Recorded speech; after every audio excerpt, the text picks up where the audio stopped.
और प्रशांत जी ने एक बहुत बड़ी बात कही कि हम लोगों ने उनकी कोई बात नहीं मानी।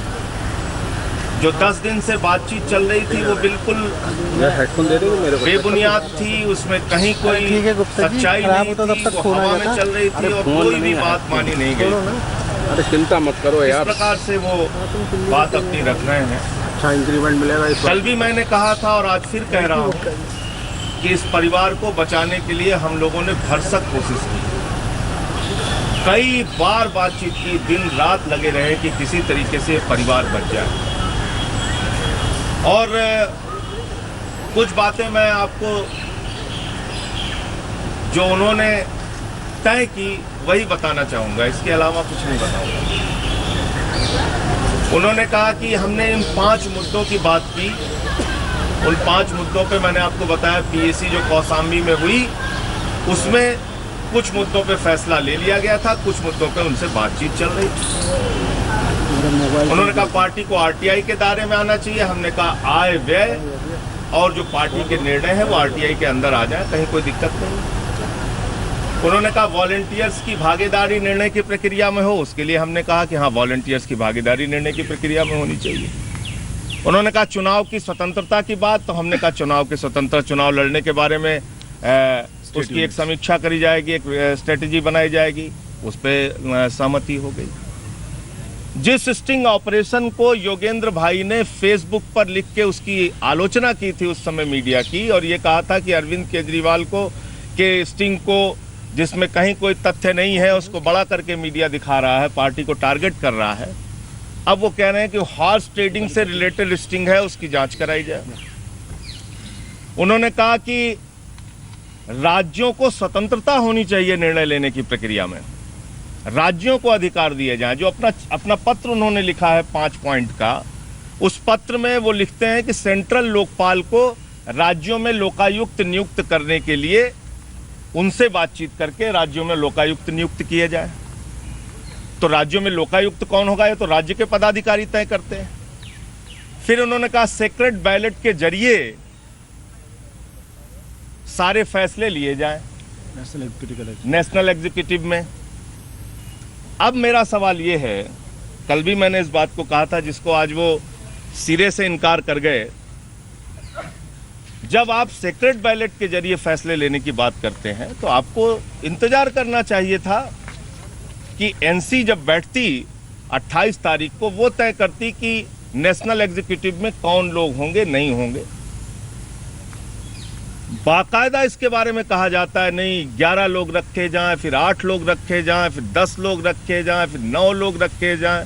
आशीष खेतान के घर पे बातचीत हुई और इस बात का दबाव बनाया गया और कल यहां तक कह दिया गया कि ये 5 मुद्दे तो कोई बड़े इसकी बात नहीं है, तो 5 मुद्दे की बात खत्म हो गई। अब ये 5 मुद्दे कोई महत्वपूर्ण नहीं है, जो आज वो कह रहे हैं कि 5 मुद्दे ही हमारे लिए सबसे ज्यादा महत्वपूर्ण हैं। कल उन्होंने कहा कि ये 5 मुद्दे कोई बाधा हमारी आपकी बातचीत में नहीं आ रहे हैं। इसके ऊपर पृथ्वी रेड्डी जी और आशीष खेतान जी जो कुछ भी लिख देंगे, जो तय कर देंगे, वो हम लोगों को मान्य होगा, क्योंकि आशीष खेतान ने भी कुछ मुद्दा उठाया था। उन 5 मुद्दों के अलावा कुछ मुद्दे आशीष खेतान ने भी उठाए थे, उसके बारे में भी आशीष जी आपको बताएंगे। तो उन्होंने खुद कहा कि वो हमारे लिए मुद्दा ज़्यादा नहीं है और जो कुछ आशीष खेतान और पृथ्वी रेड्डी तय कर देंगे वो हम लोग मान लेंगे। हमने कहा ठीक है, वो भी कहीं कोई बात नहीं है। फिर जो सीक्रेट बैलेट से डिसीजन लेने की बात कर रहे हैं, दरअसल उनकी मंशा ये थी कि उनके पसंद के कुछ लोग, जिस पे हमारी भी सहमति हो, उनकी भी सहमति हो, न्यूट्रल लोग हों, ये शब्द उन्होंने इस्तेमाल किया था, मैं उसको दोहरा रहा हूं, उनको रखा जाए, एनी में शामिल किया जाए। ये सारे नाम उन्होंने खुद से लिख के दिए थे, ये आप देख सकते हैं। ये योगेंद्र यादव जी ने स्वयं लिख के दिए थे ये सारे नाम। कहां से हम झूठ बोल रहे हैं, कौन सी गलत हम बात कर रहे हैं? आप बार बार कार्यकर्ताओं के सामने हम लोगों को अपमानित करते हैं, पूरे देश में ये मैसेज देते हैं कि हम कार्यकर्ताओं की भावनाओं का ख्याल नहीं रख रहे हैं। वो लोग जो लोग दिन रात पार्टी के लिए काम कर रहे हैं, वो कार्यकर्ताओं की भावनाओं का बिल्कुल सम्मान नहीं कर रहे हैं।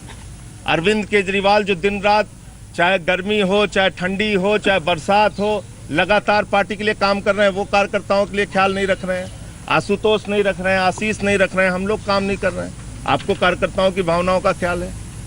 ये नाम तो उन्होंने लिख के दिए हैं, अपने हाथ से लिख के दिए हैं। सीक्रेट इलेक्शन जो और क्योंकि आज वो कह रहे हैं कि हम सारे लोग झूठे थे, गलत थे, और हमने जो है कोई गंभीर प्रयास नहीं किया बातचीत का, इसलिए आपको ये बताना जरूरी है और देश के कार्यकर्ताओं को बताना जरूरी है कि ये पूरी बातचीत की असलियत है जो आप लोगों को जानना होगा।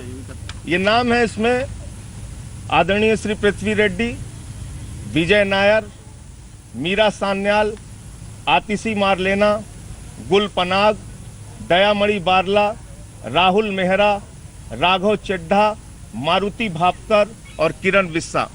ये नाम उन्होंने लिख के दिए। सारे अच्छे साथी हैं, इससे भी इनकार नहीं है। इसका एक्सप्लेन कर दीजिए। ये वो नाम हैं जो उनकी तरफ से दिए गए कि इन नामों को नेशनल एग्जीक्यूटिव में इलेक्ट कर लिया जाए, नॉमिनेट कर दिया जाए। बाहर कहते हैं कि राष्ट्रीय परिषद जो है वो राष्ट्रीय कार्यकारिणी के सदस्यों का इलेक्शन करे सीक्रेट बैलेट से, और अंदर 10 नाम देके कह रहे हैं कि इनको नॉमिनेट कर दिया जाए।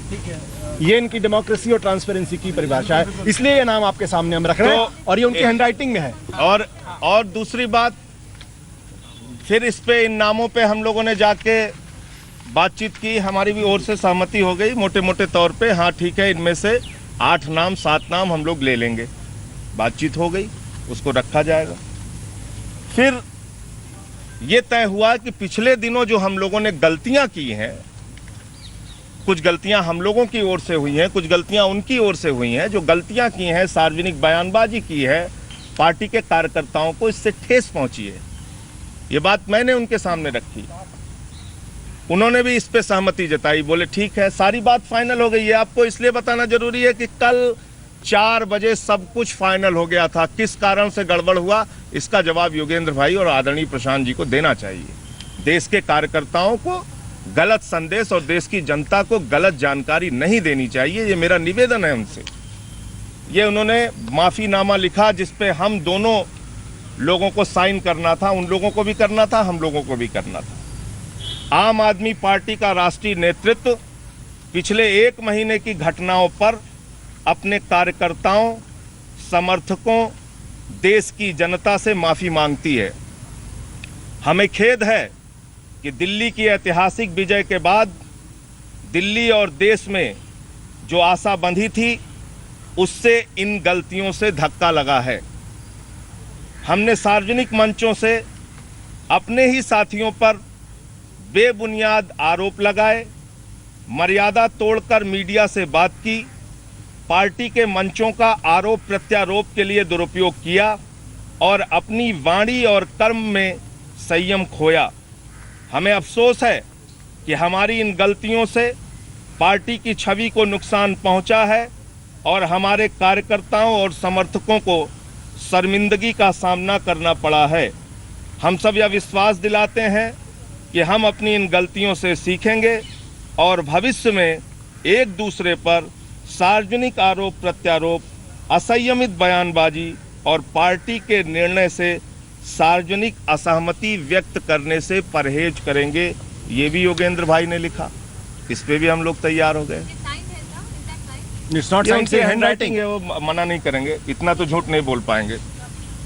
तो आप लोग ये देख लीजिए और आप मैं निवेदन करना चाहता हूँ हाथ जोड़कर योगेंद्र भाई से, We'll explain that. हाथ जोड़कर निवेदन करना चाहता हूं योगेंद्र भाई से, आदरणीय प्रशांत जी से और अपने तमाम उन सम्मानित साथियों से कि कृपा करके कार्यकर्ताओं को बीच में बार बार लाकर देश की जनता को और कार्यकर्ताओं को गलत सूचनाएं देना बंद करें।